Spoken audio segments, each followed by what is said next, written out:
You are listening to The Soul's Quiet Call, written by Akumah and voiceover by Sara. Akumah Audiobooks. Chapter 15, A Letter from the Past. Aarav had always been a man of few words, a man whose silences carried more weight than his sentences ever could. But this time, it wasn't his silence that Meera noticed. It was the way the air around him had thickened, the way he had withdrawn into himself after receiving a letter that had arrived that morning, tucked away in a brown envelope, marked by the seal of his family. Aarav had been standing by the counter when she'd entered the flower shop, holding the letter in his hands, his knuckles pale from gripping it too tightly. Meera had sensed it immediately, the tension in his posture, the way his eyes avoided hers, the way his body seemed to pull away from the space they usually shared. He had told her nothing about the letter, hadn't even mentioned it, but Meera could see that it was causing something to stir in him. His usually composed expression was now strained, a subtle tightness around his mouth, and his gaze, when it did meet hers, was filled with something she couldn't place. Before she could speak, Aarav had turned away, walking briskly toward the door. "I'll be back later," he said, his voice unusually distant. Meera had tried to call out to him, but the words caught in her throat. There was a finality in his tone, an unspoken plea for solitude. That evening, she sat alone in the shop, the quiet hum of the evening pressing against her ears. She couldn't shake the feeling that something was changing between them, something that she had no control over. She had longed for Aarav's openness, but now, as she watched him pull away, she realized how little she truly understood about the man standing before her. The letter. It lingered between them, a tangible thing she could almost feel in the air, though it had never been spoken aloud. Aarav had hidden it from her, but the weight of its presence was undeniable. It was as if the past had reached into their world, dragging him back into something neither of them was ready to face. The following days were quiet, too quiet, and Meera felt the absence of Aarav's presence more than she would have liked to admit. He no longer came by to help her with the flowers, no longer stopped by to share the brief, quiet conversations they had begun to savor. There was a hollow in her days, and each time she looked up from her work, expecting to see his familiar figure in the doorway, she felt the sting of disappointment. She spent hours sorting through the flowers, arranging them with a precision that felt more mechanical than thoughtful. A bouquet of lilies here, a sprig of lavender there. But none of it brought her any peace. She missed him. More than she cared to admit. That afternoon, she received a message from him, a short, simple text, "I need space."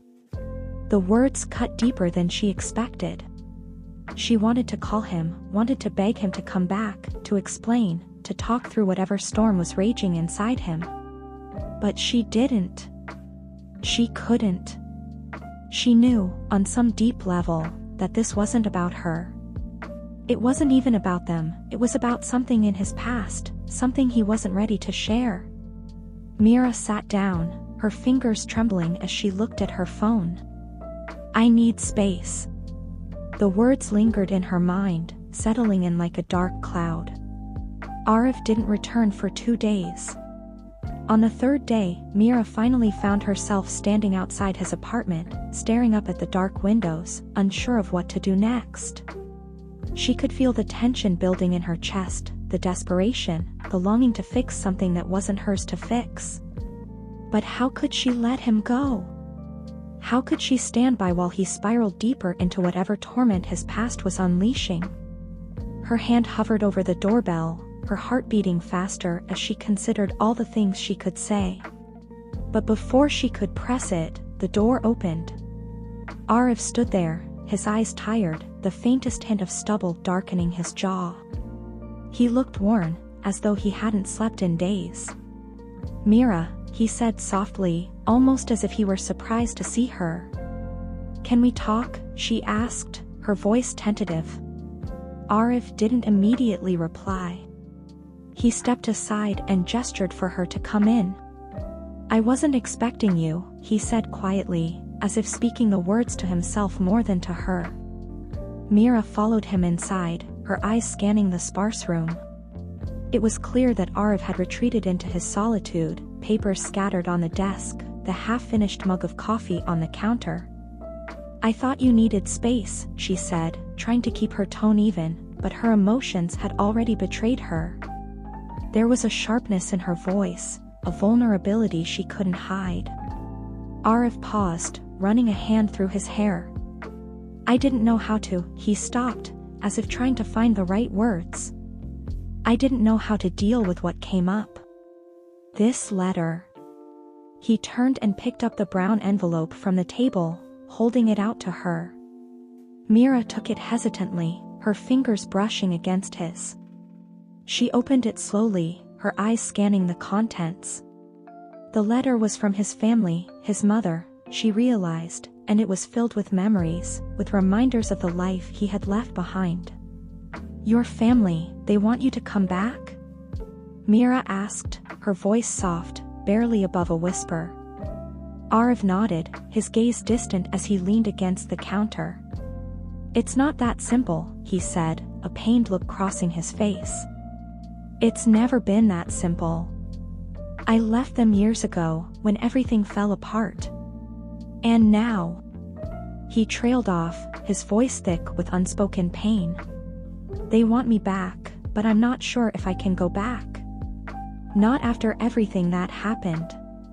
Meera felt the weight of his words settle over her like a fog. She had known he was haunted by his past, but she hadn't realized how much it still controlled him. She stepped closer, her heart aching for him. "What happened?" she asked gently. "Why did you leave?" Aarav's face tightened. He looked away, unable to meet her gaze. "I was in love with someone," he confessed. "Someone I thought I could trust. But it turns out I was wrong. She betrayed me. And I couldn't stay. Not with her, not with my family. It hurt too much." Meera stood there, silent, feeling the weight of his confession settle between them. She had never expected this.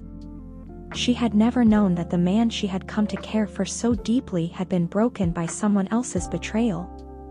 "I didn't want to hurt anyone," Aarav continued, his voice barely above a whisper. "But I couldn't stay. So, I left. And I've regretted it ever since."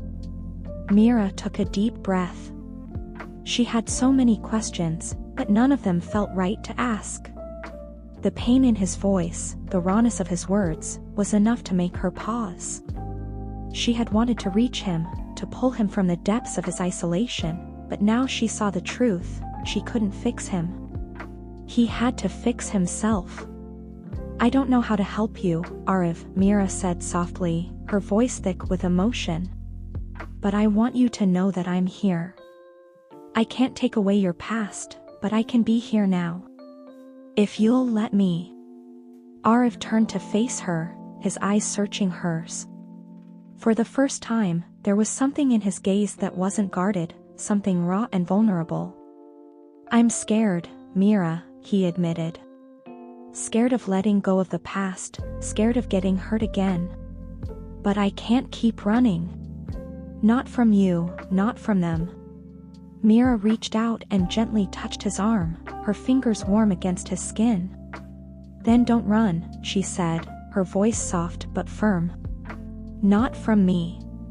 Not anymore." Aarav closed his eyes, as if gathering the courage to let go. The silence stretched between them, but it wasn't uncomfortable. It was the kind of silence that meant something was about to change. For the first time in a long time, Aarav allowed himself to believe that maybe, just maybe, he wasn't alone anymore. And Meera, standing there beside him, realized that sometimes the hardest thing wasn't holding on, but letting go. She had spent so much time trying to see his heart, to know him completely, but now she understood. Love wasn't about seeing everything.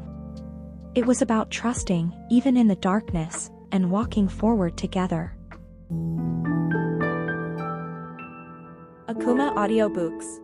Refer to the channel playlist for a better experience and close your eyes to let your imagination run wild. Subscribe.